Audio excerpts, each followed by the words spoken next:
Allez, on reprend et je vous propose qu'on discute des anticancéreux dont on espère qu'ils seront les anticancéreux de demain avec Stéphane Champia et avec Capucine Baldini. Capucine, tu commences ?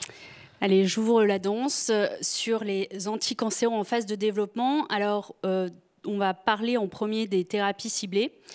Donc, j'ai sélectionné en fait 3 abstracts qui ont été présentés en présentation orale, avec chacun des spécificités sur la molécule ou sur le modèle de développement de la molécule. Donc, ce premier abstract, c'était une présentation de Melissa Johnson, de Sarah Cannon, sur un nouvel ADC assez prometteur, le DS7300, qui est en fait un ADC associé au deruxtecan et qui cible B7H3. Donc B7H3, c'est un checkpoint, une molécule, une protéine checkpoint, qui a à peu près le même rôle a priori que PDL1, mais dont les mécanismes d'action sont mal connus, notamment son ligand. Et on sait qu'il est surexprimé dans de nombreux cancers, notamment les cancers bronchiques, prostate, œsophage, sein et également les carcinomes épidermoïdes ORL. Ce qui est connu également, c'est que B7H3 est associé, son hyperexpression est associée à un mauvais pronostic chez les patients. Donc, essai très classique de phase 1 avec une phase d'escalade de dose dont les résultats ont été présentés, une molécule administrée en IV toutes les 3 semaines avec des paliers de dose qui s'étendaient de 0,8 mg par kilo jusqu'à 16 mg par kilo avec comme critères de jugement principaux notamment les DLT et les effets secondaires. Sur la population inclue dans ces essais, donc 70 patients, principalement des patients atteints de cancer de prostate résistant à la castration, ou alors de carcinome épidermoïde de la tête et du cou, lourdement prétraités puisque la médiane des les lignes de traitement préliminaires était de 4, allant d'ailleurs jusqu'à 10 lignes de traitement précédentes.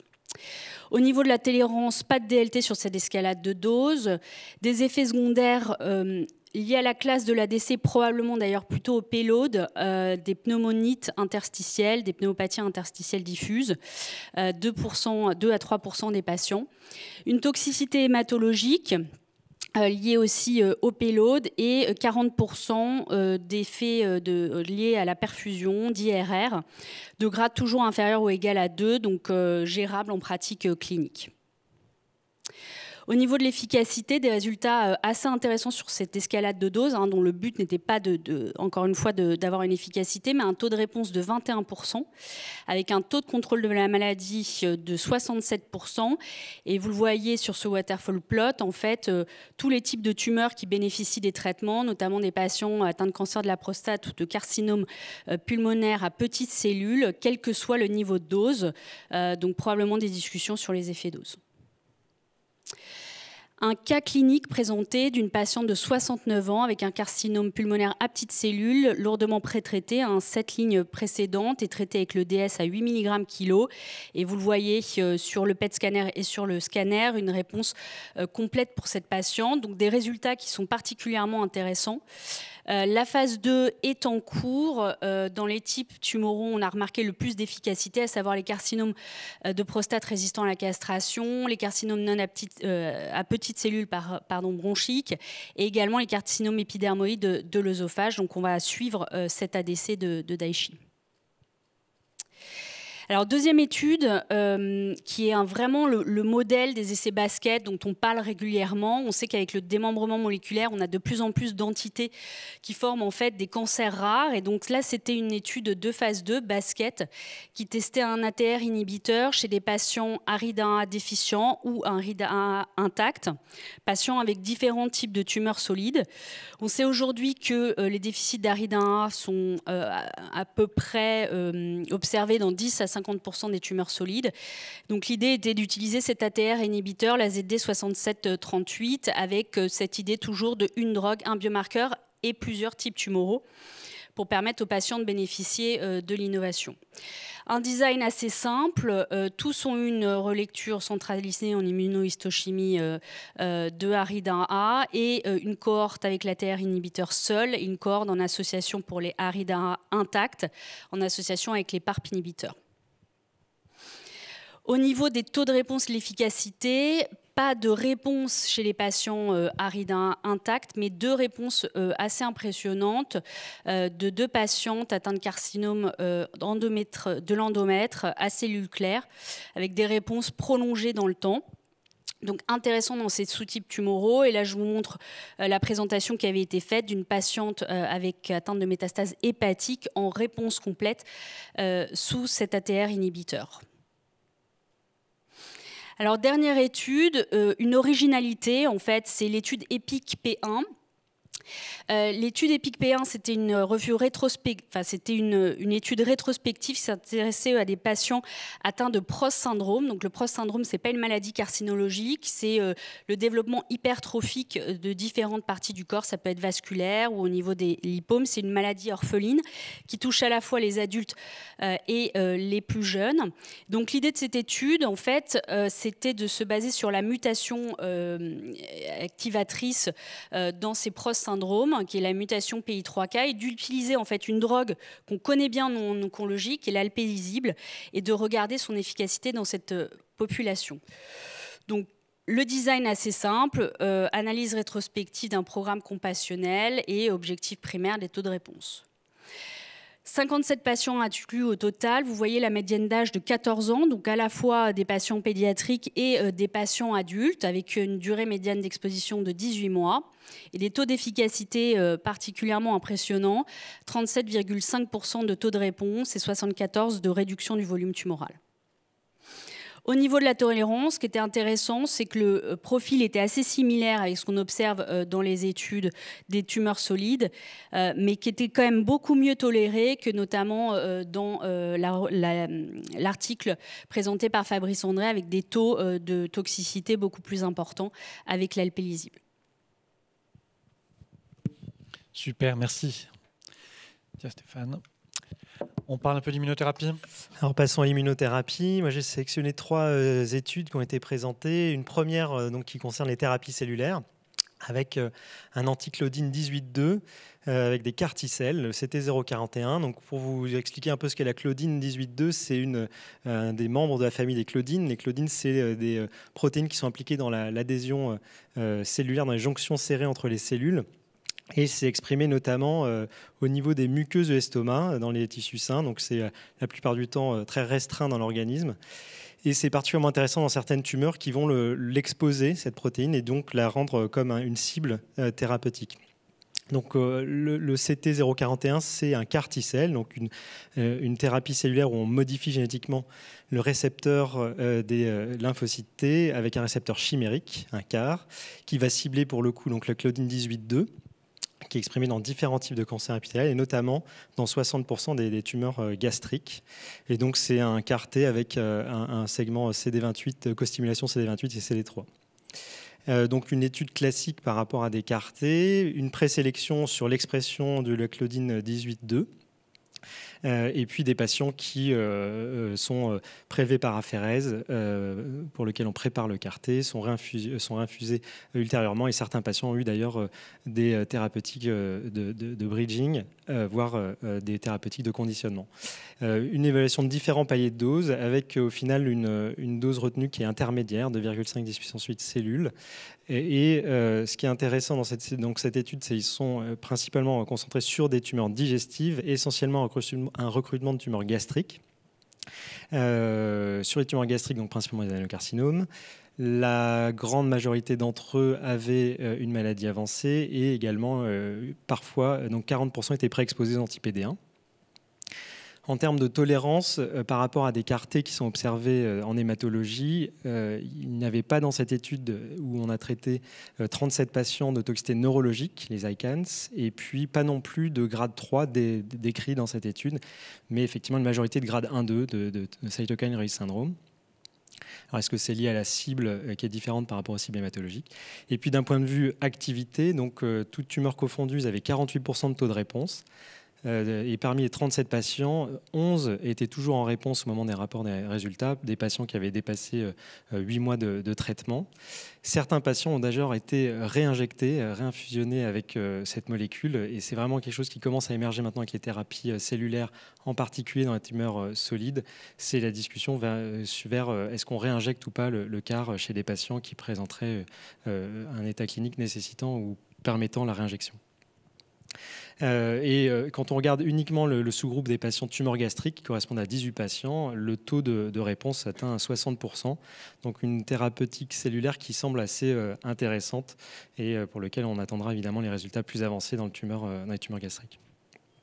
Avant que tu passes à un autre sujet, l'étude portée sur les tumeurs gastriques et les tumeurs du pancréas, ouais. Est-ce que tu sais s'il y a d'autres cancers qui pourraient être des cibles pour la Claudine? Alors, je t'avoue que je n'ai pas la réponse là, okay. Mais effectivement, c'est en particulier dans la tumeur gastrique que c'est particulièrement prévalent.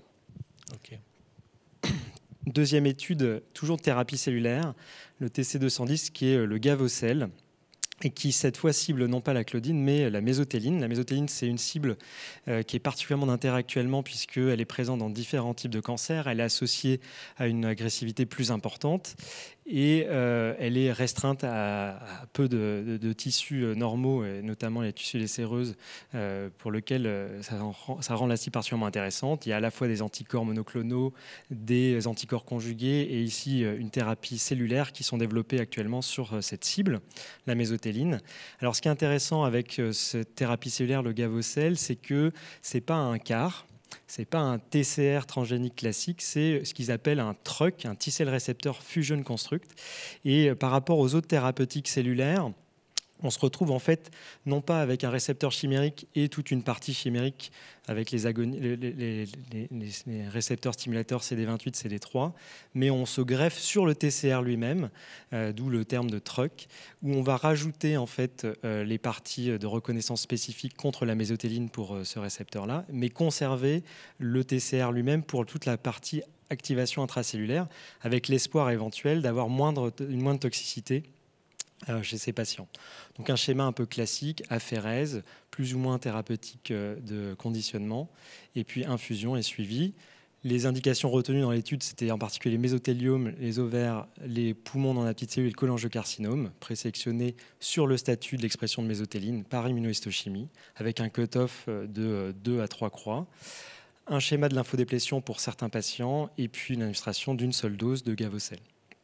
En termes de toxicité, on observe effectivement une toxicité classique par rapport au CRS sur les effets secondaires type fièvre, chute de tension, etc.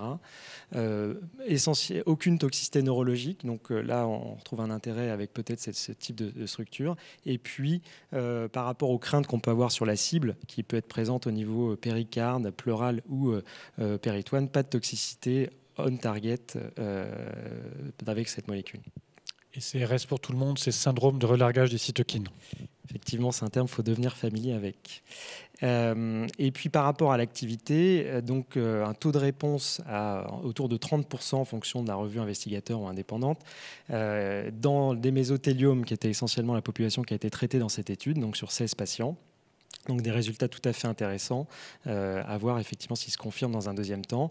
Et là, pour le coup, j'ai la réponse par rapport à l'expression de la mésotéline qui effectivement est présente dans un grand nombre de différents cancers avec une proportion tout à fait intéressante. Donc l'avenir de cette thérapeutique au-delà de la thérapie cellulaire, ciblant la mésotéline, sont tout à fait d'intérêt. Tu as déjà une idée de la durée de réponse observée où ça a été rapporté, au moins pour les mésotéliomes? Si je ne l'ai pas mis, c'est que je ne pense pas qu'il l'ait rapporté là dans les présentations données ici. Encore un peu. Ouais, effectivement, ça sera important à regarder.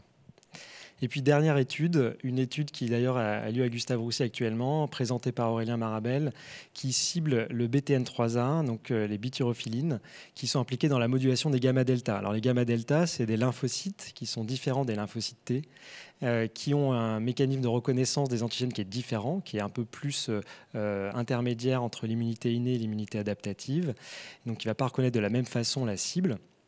Pourquoi c'est intéressant de cibler les lymphocytes gamma delta? D'une, parce qu'ils sont présents dans beaucoup de tumeurs. De deux, parce que quand on regarde la corrélation entre l'infiltrat immunitaire et le pronostic, on voit que les gamma delta sont parmi les cellules les plus importantes, avec un meilleur pronostic. Et puis ce médicament, l'ICT01, va cibler un phospho-antigène qui est le BTN3A, qui est impliqué dans l'activation des gamma delta. Et on sait que ce BTN3A, il est présent dans plusieurs types de cancers et qu'il est surexprimé.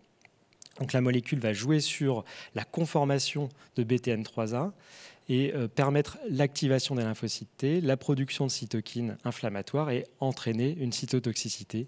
Donc ça, c'est les données précliniques. Quand on regarde la pharmacocinétique, qu'est-ce qu'on voit? Quand on injecte le médicament, on voit qu'on a un pic, une plongée des gamma-delta au niveau du sang périphérique, comme si les gamma-delta vont rejoindre les tissus. Et à certaines doses, on voit le même effet au niveau des NK et des CD8, suggérant effectivement qu'on va booster la réponse immunitaire dans les tissus. Quand on regarde les tumeurs, fait tout à fait intéressant avec cette molécule, on a une augmentation nette dans les tissus de l'infiltrat gamma-delta, mais aussi des lymphocytes TCD8. Et puis, en termes d'activité, la monothérapie, pour l'instant, on va dire que les données sont intéressantes, mais ce sont essentiellement des stabilités. On n'a pas assez de recul, pas assez de type histologique exposé.